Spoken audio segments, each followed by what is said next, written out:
안녕하세요. 저는 40대 초중반 평범한 회사원입니다. 결혼은 생각해보지도 않았던 제가 결혼해서 이혼까지 겪게 될 줄은 몰랐네요. 지금은 그 아픔을 다 이겨내고 행복해서 말할 수 있을 것 같아 사연을 쓰게 됐어요.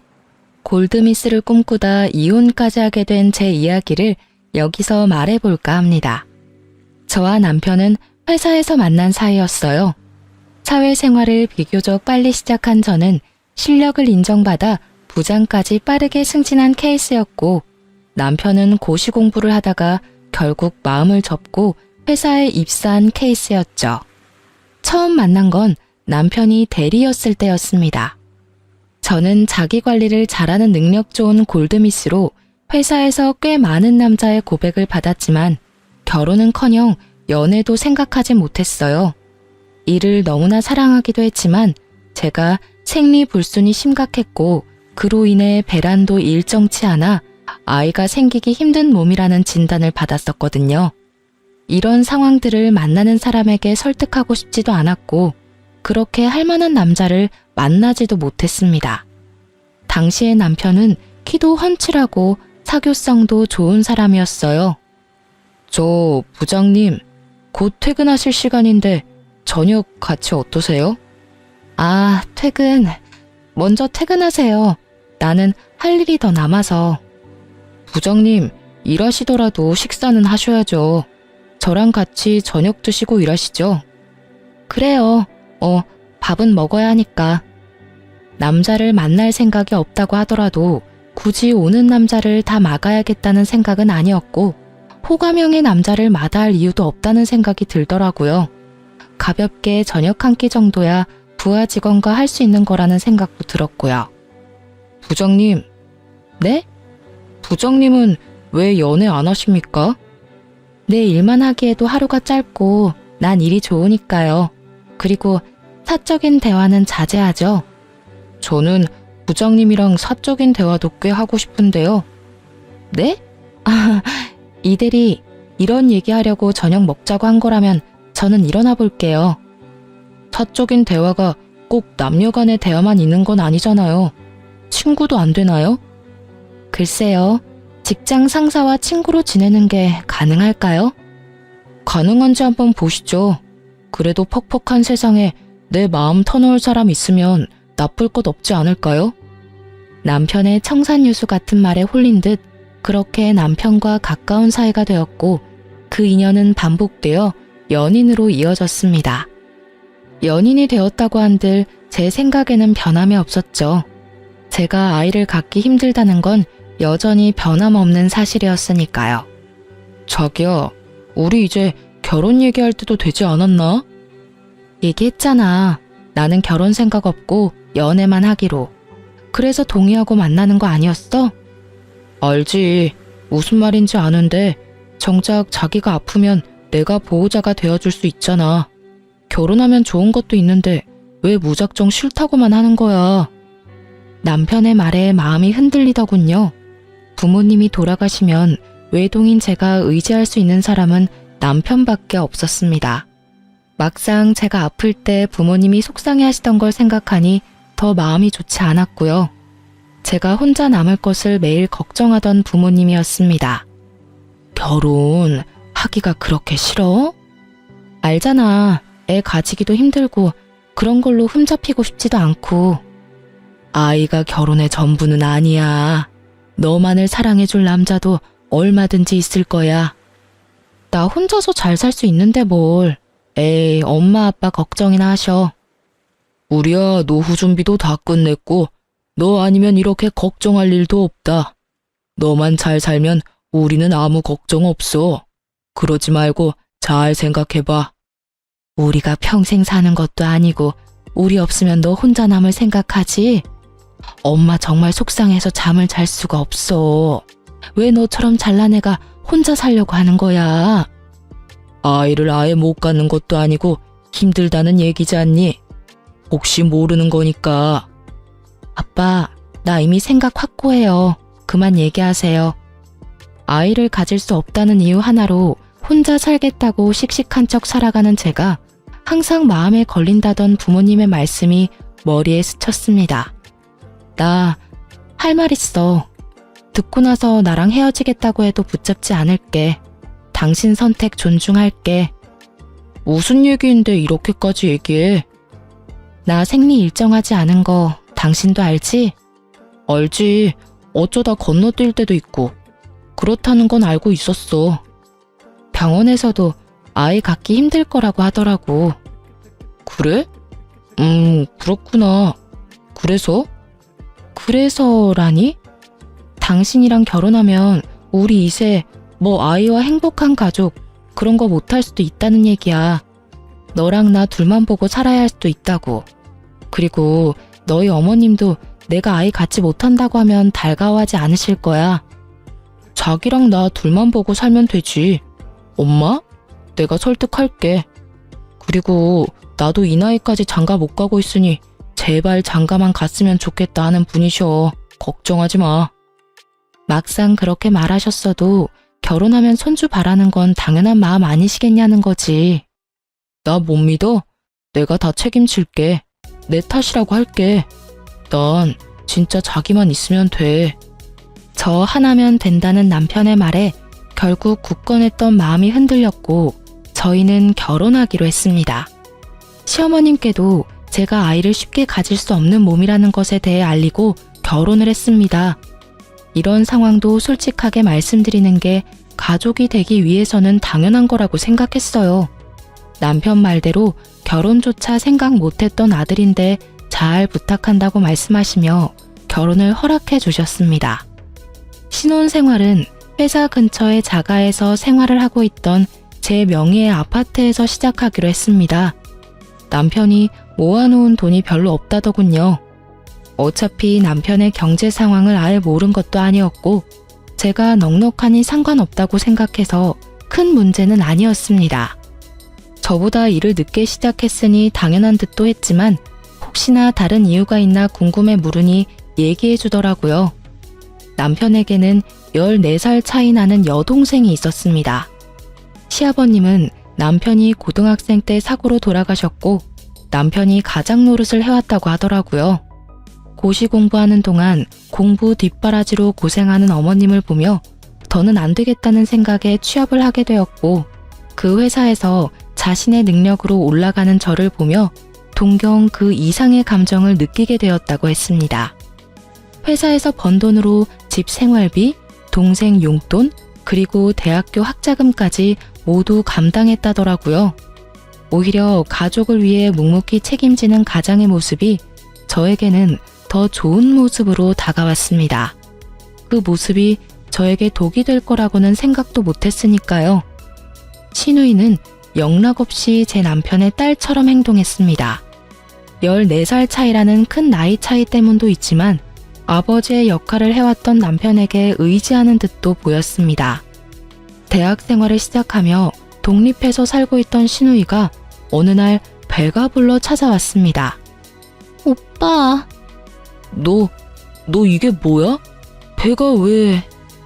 나 임신했는데 무서워서 말을 못했어. 나 결혼해야 될 것 같아. 그래도 나랑 아이 책임져 주겠대. 아, 그래. 네가 애도 아니고 네 인생 네가 알아서 산다지만 오빠한테 진작 얘기를 하던가 이제 와서. 그래서 그런데 오빠, 나 결혼자금 좀 주면 안 될까? 한 푼도 없이 그냥 시작할 수는 없잖아. 아이도 키워야 하고. 그래, 오빠가 해줄게. 정식으로 남자친구 데려와서 인사시키고 하루빨리 결혼식 올리자. 더 배불러 오기 전에. 진짜? 진짜? 오빠 고마워. 역시 우리 오빠밖에 없어. 근데 오빠보다 언니가 더 잘 벌지 않아요? 언니도 같이 보태주실 거죠? 아가씨. 저희 결혼하면서 경제관리 따로 하기로 했어요. 그러니 필요한 결혼자금은 저한테 말씀하지 마시고 오빠한테 받으시면 돼요. 저도 주겠다는 돈에 대해서 아무 말 하지 않을 거예요. 언니, 너무 매정하게 얘기하는 거 아니에요? 우리 그래도 가족인데 하나밖에 없는 시누이가 결혼하는데 뭐 안 해주는 거예요? 그럼, 그래요. 그럼 내가 혼수는 몇 개 해줄게요. 그건 제가 드리는 개인적인 선물인 걸로. 고마워요, 언니. 오빠, 진짜 결혼 잘했어. 언니 최고예요. 신우이가 가고 나서 남편과 얘기를 했습니다. 자기야, 자기 동생한테 줄 돈 혹시 나랑 살면서 모으기 시작한 그 돈 주려고 하는 거야? 뭐 이런 일이 생길까봐 모아놓았던 거니까. 내가 돈 보태주지 않는 거 서운하게 생각하지 마. 애초에 우리 결혼할 때부터 약속했잖아. 알지. 그래도 우리가 남은 아니니까 혼수 정도는 해주고 싶었어. 그 정도까지만 할 거야. 고맙게 생각해. 사실 아무것도 안 해줘도 할 말 없고. 그동안 우리 엄마한테 종종 당신이 용돈도 따로 드리는 거 알고 있었어. 미안해서 말 못하고 있었지만. 그건 당신과 무관하게 내가 어머님께 드리고 싶어서 드리는 거니까 마음에 두지 마. 그렇다고 미안한 마음에 우리 엄마나 아빠한테 따로 돈 드리거나 하지도 말고. 우리 부모님은 내가 챙길 테니까. 알았지? 사실 저희가 결혼을 하며 결혼 계약서를 작성하고 공증을 받아 놓았습니다. 부모님이 아니면 저 혼자 살아가야 하는 인생에 남편을 믿고 결혼하기는 하지만 형제가 없는 저는 부모님이 무슨 일이 생기면 제가 다 감당해야 하는 상황이니 부모님께 남편 눈치 보며 용돈 드리고 싶지도 않았고 각자 부모님과 집안에 대해서는 각자 하는 게 맞다고 생각했거든요. 그래서 결혼 계약서에 서로의 집안에서 발생한 상황은 본인의 돈으로 처리하도록 하고 자금 관리도 각자 하는 것으로 했습니다. 이 계약서 때문이라도 남편은 저에게 요구할 수 없었겠죠.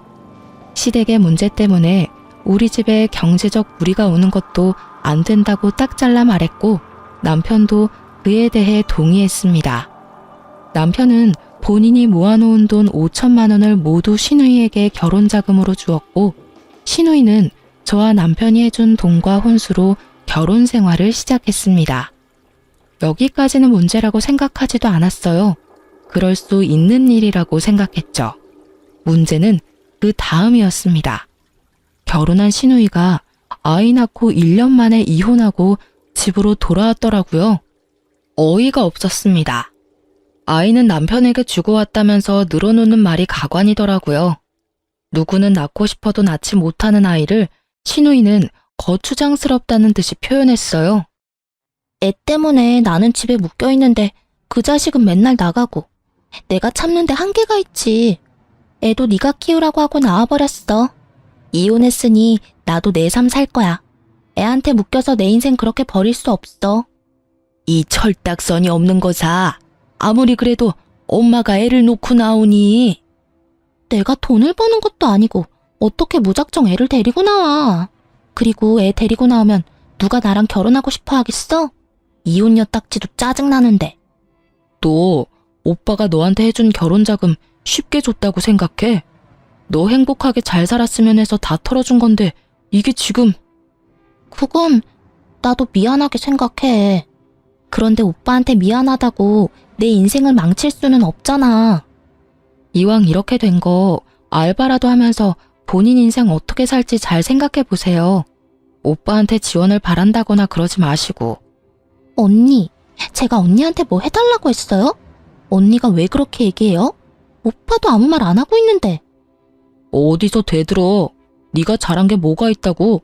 조용히 해. 네 인생 그렇게 살고 싶다 했으니 어디 한번 혼자서 잘해봐. 그렇게 신우이와 단판을 짓고 집으로 돌아왔고 한동안 조용히 지내는 신우이를 보며 그래도 정신 차리고 잘 지내는가 보다 생각했죠. 하지만 사람은 그렇게 쉽게 바뀌는 게 아니라더니 신우이라고 다를 게 없더군요. 저희 집에 본인 남자친구라며 남자 한 명을 데려왔어요. 결혼하고 싶다고 그러더라고요. 이렇게 인사시킨다며 남자를 데리고 온 게 이혼하고 돌아온 지 불과 6개월 만이었습니다. 기가 막히더군요. 정신 차리고 살고 있나 했는데 그게 아니었어요. 남자 만나느라고 정신이 나가 있는 거였습니다. 그리고 남편과의 대화로 몰랐던 사실을 하나 더 알게 됐어요. 오빠, 언니, 제 남자친구예요. 저희 결혼하려고요. 근데 저기 지금 무슨 말을 하고 있는지 알아요? 혹시 남자친구분도 알고 있나요? 네, 알고 있습니다. 혼인했던 적이 있는 거 알고 있어요. 알고 있다고요? 얼마나 됐는지는 아세요? 전 남편과 헤어지고 한 달 뒤에 저랑 만났습니다. 그 사람은 인연이 아니었던 거라고 생각합니다. 저랑 맺어지려고 헤어지지 않았을까요? 그 나물에 그 밥이라더니 진짜 신우이가 데려온 남친이나 신우이나 생각 없기는 마찬가지다 싶더군요. 그래서 지금 결혼하겠다고 데리고 온 거라고? 응, 나 혼자 세상 살기 힘들잖아. 이 사람이라면 믿고 살 수 있어. 내가 반대해도 결혼할 거지? 오빠가 내 인생 책임져주지 않는다며 반대할 이유가 뭐가 있어? 그래도 오빠로서의 노릇은 해줄 거지? 오빠 노릇? 무슨 말 하는 거야? 결혼 돈 없이 할 수 없잖아. 너, 내가 그전 결혼 돈 해준 것도 모자라서 너 돌아오고 생활비도 매달 보내줬는데 그건 다 어쩌고. 잠깐만, 당신 지금 뭐라고 했어? 생활비? 아가씨한테 따로 생활비 보내줬어? 알아서 살라 그러고 일절 안 도와주겠다며. 어떻게 된 거야? 아, 그게 그래도 동생이 밥 먹을 돈도 없다는데 어떻게 또 아무것도 안 보내. 아, 그럼 그동안 따로 돈을 모으고 있는 게 아니고 다 동생한테 보내준 거네? 내가 당신 다시 돈 모으라고 생활비도 내가 다 감당한다고 했잖아. 이러라고 내가 생활비 내지 말라고 말한 게 아닐 텐데? 그게 미안해 여보. 당신은 동생이 없어서 모르나 본데 내가 아빠나 마찬가지인 애를 모른 척 할 수 없잖아. 지금 말하는 걸 봐서는 결혼 자금을 또 해주려는 것 같네? 해줄 돈도 없을 텐데. 여보, 이번에 당신이 좀 도와주면 내가 진짜 잘할게. 아니, 그건 안 돼. 절대 안 된다고 했어. 언니, 그렇게 냉정하게만 굴지 말고 좀 해줘요. 언니 돈 모아서 다 어디 쓰려고요? 저한테 해주면 제가 몇 배로 언니한테 잘할게요. 제가 설마 이 은혜 있겠어요? 은혜는 갚지 않아도 돼요. 안 해줄 거니까. 그러면 빌려라도 주면 안 될까? 내가 갚을게. 당신이랑 나랑 남이야? 내가 당신한테 빌려주는 게 더 말이 안 돼. 지금 누구 편에 서서 얘기하는 거야? 그럼 저한테 빌려주세요. 제가 갚을게요. 그럼 되는 거죠? 빌려준다 쳐요. 막말로 아가씨 일도 안 하는데 어떻게 갚으려고요? 제가 갚겠습니다.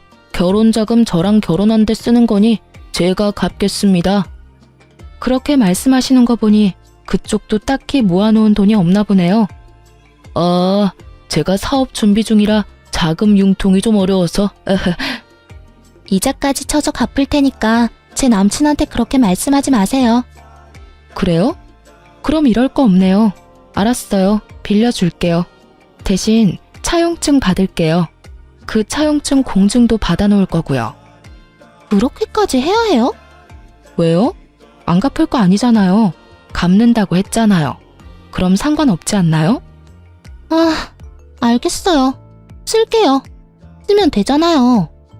그렇게 신우이에게 결혼자금 5천만 원을 빌려주며 이자까지 주겠다는 신우이의 말처럼 차용증 내용을 써서 변호사를 통해 공증까지 받아놓았습니다. 사실 그 돈 안 받아도 상관없었어요. 받을 생각도 없었지만 신우이 말하는 태도가 좋지 못했고 남편도 말로만 혼낼 뿐 결국 신우이가 원하는 대로 다 들어주는 게 못마땅해서 겁이라도 주려고 변호사 앞에 데려다가 공증을 받은 거였어요. 그래야 정신 차리고 돈도 벌고 자기 스스로 일어설 수 있을 것 같더라고요. 아무리 그래도 남편 여동생인데 저도 사람인지라 미운 정이 들었는지 못 사는 모습 보고 싶지 않았고 언니 같은 마음으로 잘 살 수 있게 도와주고 싶었어요. 마냥 도와주는 것보다 이렇게 자립심을 키워주는 게 언니로서 더 위해주는 일이라고 생각했고요. 그렇게 신우이는 두 번째 결혼을 했고 이제는 진짜 우리에게 손 내밀 일 없을 거라고 생각했어요. 남편도 이번 일을 계기로 더 이상 도와주지 않겠다고 했고요. 다시 한번 이런 일 있으면 저도 참지 않겠다고 했습니다. 여기서 얘기가 끝나면 재미없겠죠? 네, 신우이가 또 찾아왔어요. 자기 남편과 함께. 저 사업 보증 좀 부탁드리려고 왔습니다. 제가 이번 사업 아이템 진짜 확실하게 성공할 자신 있거든요. 미래에 투자한다고 생각하면 나쁘지 않은 조건이야. 진짜 이 사람 머리 좋은 사람이거든?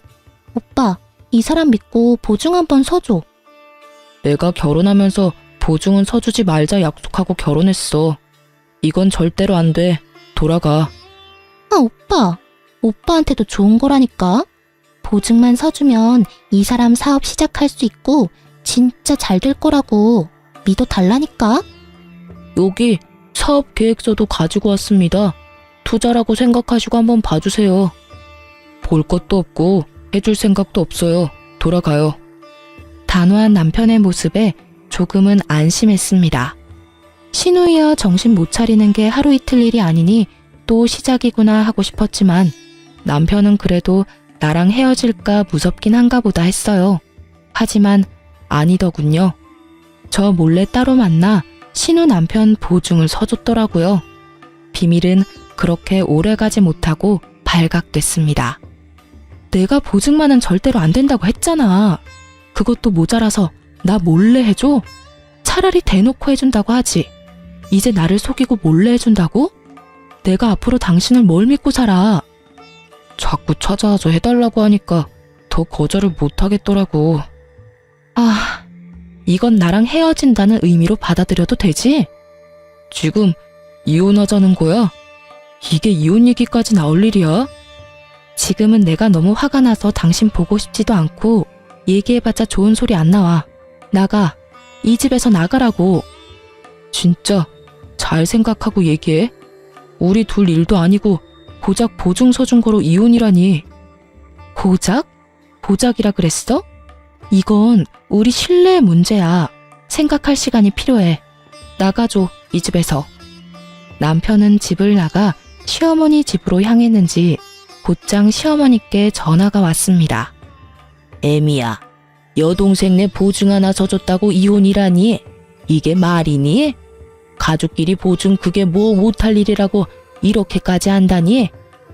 어머니, 이건 아범과 저 신뢰가 깨진 문제예요. 결혼할 때 보증만큼은 친한 친구, 가족 모두 서지 않기로 했어요. 그리고 저도 많이 참았습니다. 아가씨 일로 싸우는 거? 저도 이제 지쳐요. 엄마, 나 바꿔줘봐. 저기요, 언니. 아가씨, 어때요? 아가씨 때문에 오빠가 이혼하게 생겼네요? 언니, 저도 언니가 하는 말에 그동안 상처 많이 받았지만 가족이라 참았는데요. 진짜 이제 못 참겠네요. 언니 그 돈 모아서 다 어디에 쓸 건데요? 어차피 애도 못 낳잖아요. 키울 애가 있는 것도 아니고 그 돈 모았다가 자식 물려주지도 못하면서 내가 오빠 동생이면 언니 동생이기도 한 거 아니에요? 언니는 동생도 없잖아요. 내가 딸이라 생각하고 나한테 잘해주는 게 그렇게 힘들어요? 그러면 우리 오빠랑 결혼은 왜 했어요? 언니 없을 때 우리 남매 사이 좋았어요. 언니 때문에 우리 오빠 이상해지고 나랑 사이 안 좋아지고 있는 거 알아요? 이런 게 적반하장이다 싶었습니다. 잘해줘 봐야 기억도 못하고 물에서 꺼내주면 보따리 내놓으라던 옛말이 하나 틀리지 않다는 걸 알았습니다. 제가 이 상황에서 벗어나는 건 이혼밖에 없겠다 싶었어요. 남편이랑 더 얘기할 것도 없었습니다. 전화로 저렇게 함부로 얘기하는 신우이를 가만히 놔두고 옆에서 묵묵히 듣고 있었던 건 이 상황, 이 말에 모두 동의한다는 것밖에 안 되는 거였어요. 제가 이혼을 하기로 마음먹은 이상 제대로 잘라내야겠다고 생각했습니다. 전 혼자서도 세상을 살아내야겠다고 생각하고 늘 대비해오던 사람이었기 때문에 이런 상황에 대해서도 대처해 놓았어요. 제 성견지명이 빛을 발하는 순간이었습니다. 결혼 계약서와 신우이에게 빌려준 돈에 대한 차용증을 들고 시댁으로 향했습니다. 이게 뭐니? 결혼 계약서? 너희 이렇게 남보다도 못하게 살고 있었니? 부부 사이의 계약서라니? 이게 무슨 말도 안 되는 상황이야? 이럴 것 같아서요. 저는 제가 스스로 챙겨서 살아야 하거든요. 아가씨 말씀대로 저를 부양해줄 자식이 있는 것도 아니고 저랑 같이 슬픔을 나눠줄 형제 자매도 없어서요. 그래서 당하고 살지 않게 항상 대비를 해뒀을 뿐이에요. 이딴 게 무슨 소용이 있어? 소용이 없을 리가요? 공증까지 다 받아놓았고 계약서에 적힌 대로 이행하는데 문제가 없다는 것도 확인하고 왔어요. 저희 재산 관리 따로 해왔고 제 재산 증식에 보탬을 준 적도 없으니 제 재산에 대한 분할은 아마 없을 겁니다. 그러기로 계약서에 서명도 했고요. 여보, 자기야, 이러지 마. 진짜 우리 이렇게 헤어지는 건 아니잖아. 난 이미 여러 번 기회를 준 것 같아. 가족들 일이 우리 가정 문제로 번지지 않게 해달라고 부탁했잖아. 아주 여러 번. 이제는 이해해줄 수 있는 인내심이 남아있지도 않아. 당신 없이 못 산다는 거 알잖아. 이러지 말자 정말. 협의 이혼으로 깔끔하게 끝내자. 머리 아프게 하지 말고. 아무리 그래도 결혼해서 같이 산 시간이 있는데 나보고 한 푼도 받지 말고 나가라는 건 아니지 않냐? 협의 이혼하자는 말에 발끈한 이유는 저랑 헤어지고 싶지 않아서가 아니었습니다. 제 재산, 그걸 나눠받지 못한다는 이유였어요.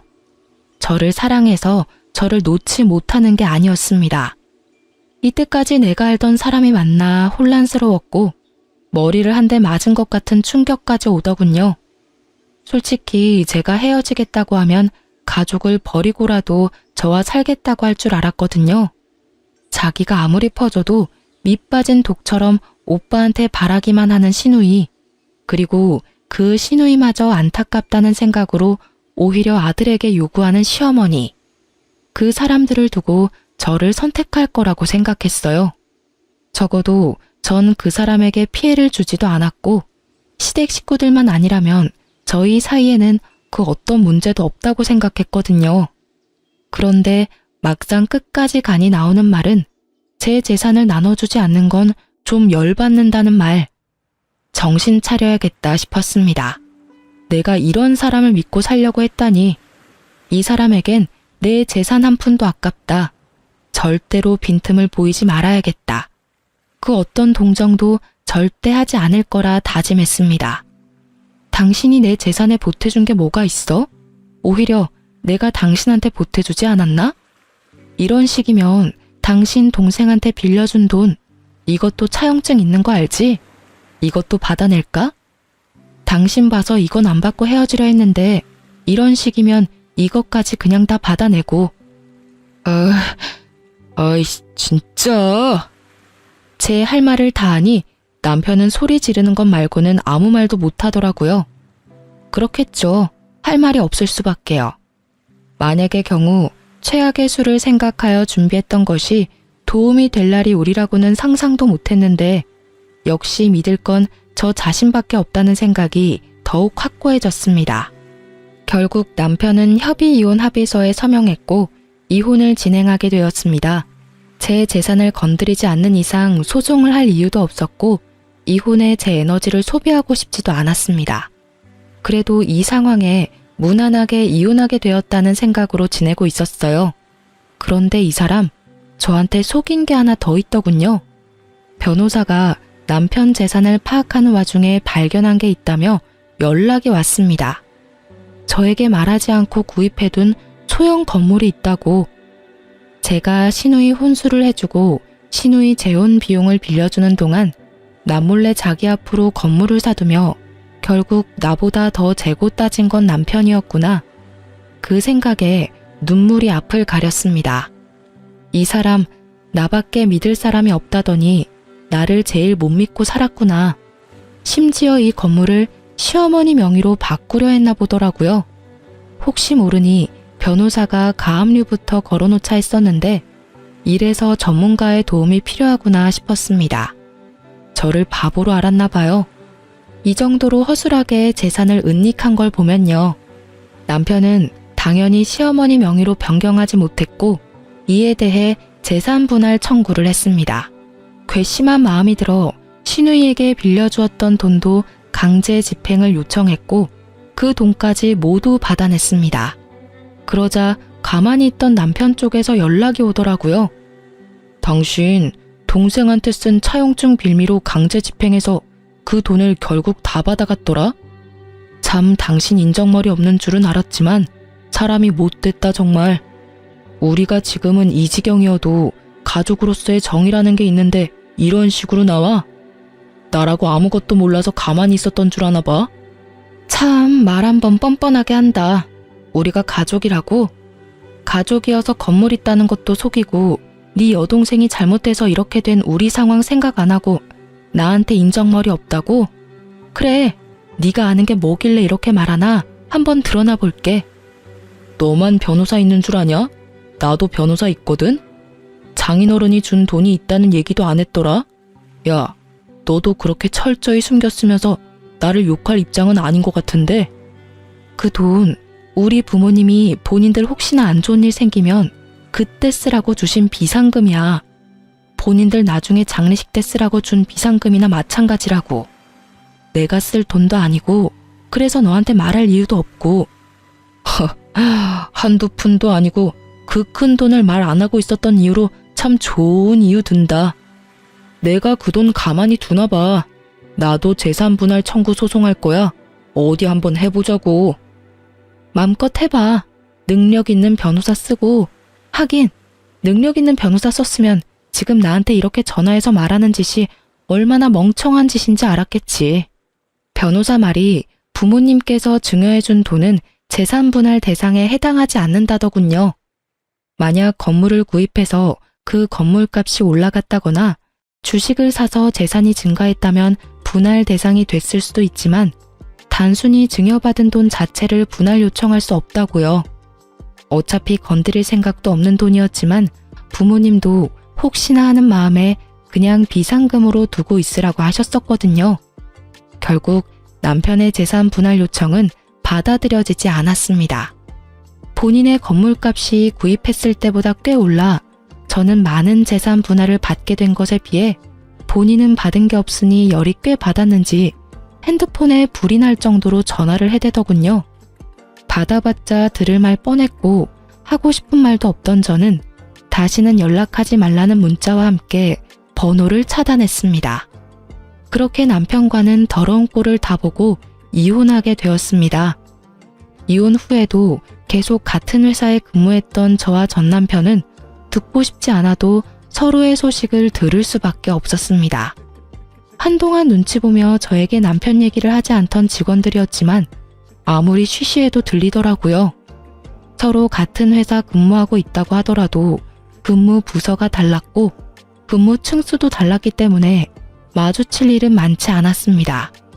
꼴 보기 싫었을 텐데 그만두지 않은 이유요? 제가 그 사람 때문에 굳이 피해볼 필요가 있을까 싶었습니다. 이혼의 원인이 저 때문도 아니었고 따지고 보면 남편도 아닌 가족이 이유였기 때문에 사람들에게는 성격 차이로 이혼했다고 말했고 남편이 저에게 그렇게 더러운 꼴까지 보인 줄은 몰랐겠죠. 몇 년이 지나고 회사에는 큰일이 생겼습니다. 웅성대는 직원들에게 무슨 일이냐고 묻자 말하기를 주저하더라고요.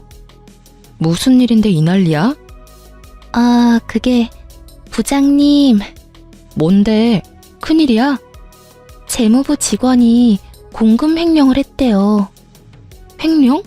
누가 그렇게 멍청한 짓을? 그 부장님 전 남편분이라던데요. 어? 이 대리 말하는 거야? 네, 심지어 요번이 처음도 아니래요. 얘기를 듣자 하니 이혼한 저조차도 안타깝다 싶을 정도로 처절하더군요. 저와 이혼 후 시누이 남편의 사업은 결국 망했고 그 사업에 보증을 서준 남편이 그 빚을 다 떠안게 됐답니다. 억 단위의 빚이 생기니 버는 족족 다 차압당하게 되었고 생활도 좋지 않았다네요. 그래서 사는 게 녹록지 않으니 뭐라도 해보겠다 싶어서 공금 쪽에 손을 댔나 했는데 알고 보니 횡령이 처음이 아니었습니다. 저랑 살기 전부터 조금씩 횡령을 해왔더라고요. 전부터 조금씩 해오던 공금 횡령으로 주식 투자를 해 돈을 불려 그 돈으로 건물을 샀더라고요. 그렇게 겁없이 계속 횡령을 해오다 이번에 회사 감사가 진행되며 걸리게 되었고 해고는 당연한 결과였습니다. 해고된 남편은 결국 징역을 살게 되었다고 사람 인생이 이렇게까지 망가질 수 있구나 싶은 순간이었습니다. 저와 같이 살던 사람이 징역까지 살다니, 드라마에서나 있을 일이 이렇게 내 주변에도 벌어질 수 있는 거구나 싶었어요. 전 남편이 징역을 살 동안 저는 더 치열하게 회사 생활을 해나갔습니다. 그리고 이제는 누구에게도 의존하거나 의미 부여하지 않고 저 혼자 잘 살아가리라 생각했습니다. 인연이라 생각했던 사람이 참 좋지 못했으니까요. 그런데 인연은 따로 있다더니 제가 이 사람을 만나려고 그랬을까요? 회사 거래처에서 만난 사람의 다정한 모습에 또 한 번 사람을 믿고 싶어지더라고요. 겁도 났습니다. 전 남편도 분명 처음에는 좋은 사람이었고 좋을 거라 생각했기 때문에 혼자 살려 했던 제 인생을 걸 만큼 사랑해서 결혼했던 거니까요. 그러나 한편으로는 그런 생각도 들더라고요. 내가 그 못난 사람 때문에 나에게 다가온 좋은 인연까지 놓쳐야 하는 걸까? 내 인생을 그 사람 하나 때문에 겁내며 살 필요가 있을까? 하는 생각이요. 결국 저는 거래처 사장이었던 남자와 재혼을 했습니다. 개인 사업자인 지금의 남편은 너무나 가정적인 사람이었어요. 자기의 장래 희망이 아내 외조하는 남편이었다고 할 만큼이요. 말뿐인 사람이 아니었어요. 제가 야근하는 날에는 저녁을 차려놓고 저를 기다려 주었고, 집에서 남은 업무를 처리하는 날에는 커피를 가져다 주며 제 어깨를 주물러 주었습니다. 저에게 불안감이라는 것을 주지 않는 사람이었고, 그리고 일을 사랑하는 저를 잘 이해해주는 사람이었습니다. 당신이 하고 싶은 일 마음껏 해. 나 집안일 진짜 잘해. 내가 당신 외조해줄게. 정말 고마워. 당신이 그렇게 말하니 나 정말 마음이 좋다. 그리고 제가 가장 두려워했던 아이 문제. 그리고 우리 한번 노력해보지 않을래? 아이 말이야. 물론 아이 없이 당신과 둘이어도 너무너무 행복해. 근데 지나가는 아이들 보고 당신 슬픈 눈 하는 거 너무 마음 아파. 우리 노력해보고 안 되면 그때 우리 둘이 행복하게 살아도 좋잖아. 그래, 당신이랑 노력한다면 아이 생기지 않아도 그 과정도 행복할 것 같아. 저를 이렇게나 이해해주는 남편인데 단지 실패를 두려워하며 아이를 갖지 않을 이유가 없었습니다. 설령 아이를 가지지 못한다고 하더라도 제 슬픈 마음을 잘 위로해 줄 수 있을 거라고 믿었습니다. 저희는 적극적으로 난임병원에 다니며 아이를 가질 수 있도록 노력했고, 저희의 마음을 하늘이 알아준 것처럼 저희에게 예쁜 아이가 찾아왔습니다. 지금의 남편은 임신 기간 내내 정말 제가 무슨 여왕인 듯 떠받들더라고요. 이렇게 행복해도 되나 싶을 정도로 행복한 시간이었습니다. 임신 기간 내내 혹시나 하는 불안감은 괜한 생각이라는 듯이 건강하게 자라 태어난 저희 아이는 지금의 남편을 닮아 잘 웃고 착한 아들이었습니다. 아이를 낳고서 회사를 그만두어야 하나라는 생각을 하는 저에게 자기가 아이를 돌볼 테니 제 일을 계속하라던 남편이었습니다. 오히려 저보다 아이를 잘 본다 싶을 정도로 아이 육아를 너무나 잘해줬어요. 덕분에 빨리 회사에 복귀하여 일에 집중할 수 있었고 진급도 하게 되었습니다. 행복한 나날의 연속이었어요. 아이는 건강하게 무럭무럭 자라 만 1살 돌이 되었습니다. 아이 돌잔치를 위해 호텔을 예약했고 돌잔치 당일이었습니다. 양가 식구들과 친척들을 초대해 소소하게 진행한 돌잔치였어요. 그리고 그 사이에서 음식 서빙을 하고 있던 전 시누이를 보게 되었습니다. 황급히 얼굴을 피하더군요. 저는 일부러 전 시누이를 불렀습니다. 서빙하느라 수고가 많네요. 여기 팁. 열심히 살아요. 다른 사람 덕으로 살려 하지 말고 자기가 벌어서 사는 삶을 살아요. 저 행복하게 살고 있어서 몰랐었는데 마음에 응어리가 남아있었나 보더라고요. 옛 시누이에게 그렇게 훈수를 던지고 나니 마음에 있던 돌멩이가 사라진 기분이었습니다. 돌잔치를 끝내고 집으로 돌아와 요리할 힘도 없던 저희는 배달 음식을 시켜 먹기로 했어요. 참 정말 이런 일은 꼭 하늘이 장난을 치고 있는 게 아닌가 싶을 만큼 한 번에 일어나더라고요. 저희 집 앞에 서 있는 배달기사는 전 남편이었습니다. 징역 살고 나와 배달 일을 하고 있다는 소문은 들었었는데 설마 우리 집으로 배달 오겠어? 싶던 생각은 역시나 현실이 되었습니다. 어떻게 여기에... 그건 내가 할 말이고 이젠 이쪽 배달은 안 왔으면 좋겠네. 보기 거북하니까. 여보, 음식 받았어? 내가 아기 기저귀 갈고 음식 세팅할 테니까 식탁에 올려놔. 아기? 너 아이를 낳았어? 못 낳는다고 했잖아. 어떻게 된 거야? 글쎄 말이야. 당신이랑은 그렇게 안 생기던 아이가 이 사람이랑은 생기더라고. 당신 문제였나 봐. 아이 안 생기는 건. 아니면 하늘이 내 편이라 우리 사이에 아이를 안 주셨던 거겠지? 저를 원망하는 듯 애처로운 듯 바라보는 전 남편의 눈빛을 뒤로하고 문을 보란 듯이 쾅 닫았습니다. 그 일을 마지막으로 전 남편은 다시 볼 수 없었습니다. 자신의 동생을 위해서 최선을 다하는 오빠였지만 정작 자신의 가정은 지키지 못했던 전 남편은 그렇게 위하던 여동생 때문에 좋은 직장도 잃고 정가가 있는 사람이 되어버렸더군요. 남편에게 은혜를 갚겠다던 시누이는 본인의 빚 갚기에도 급급한 사람이 되었고요. 자기만 믿으라던 전 남편의 가머니설에 속아 결혼했지만 만약의 경우를 생각해 대비해 놓은 것이 다행이다 싶습니다. 여전히 현재 결혼 생활에서도 서로의 비상금은 지켜주며 생활하고 있습니다. 전 남편이 저에게 나쁜 영향만 준 것은 아닌 것 같아요. 여자라고 해서 무조건 집에서 살림만 해야 하는 게 아니라는 것도 알았고 적어도 자신의 가족이 위기에 닥쳤을 때 서로의 눈치를 보지 않고 해결해 줄 수 있을 정도의 능력은 유지하며 살아가는 게 좋겠다는 생각에 더욱 확신을 주었거든요. 그리고 가정을 이루었다면 무엇보다 그 가정에 충실해야 하는 게 맞잖아요. 제 가치관이 틀리지 않았다는 걸 몸소 증명해준 전 남편. 만일 전 남편이 시누이나 시모가 아닌 저를 선택했다면 지금의 상황도 조금은 달라져 있을까요? 글쎄요. 전 결국 전 남편은 똑같이 우리가 아닌 자기 가족만을 선택했을 거라 생각합니다. 가족의 개념이 저와는 다른 사람이었다고 생각하니까요. 저와 같은 가치관을 가진 지금의 남편은 저와 같은 생각을 많이 하는 사람이어서인지 저의 의견을 많이 존중해주며 의견의 차이가 난다고 하더라도 그 중간점을 잘 찾아 타협해 나갈 줄 아는 지혜로운 사람이네요. 무엇보다 여전히 절 많이 아껴주고 절 존중해주고 있습니다. 저희에게 찾아온 보물 같은 아이도 별 탈 없이 잘 크고 있고요.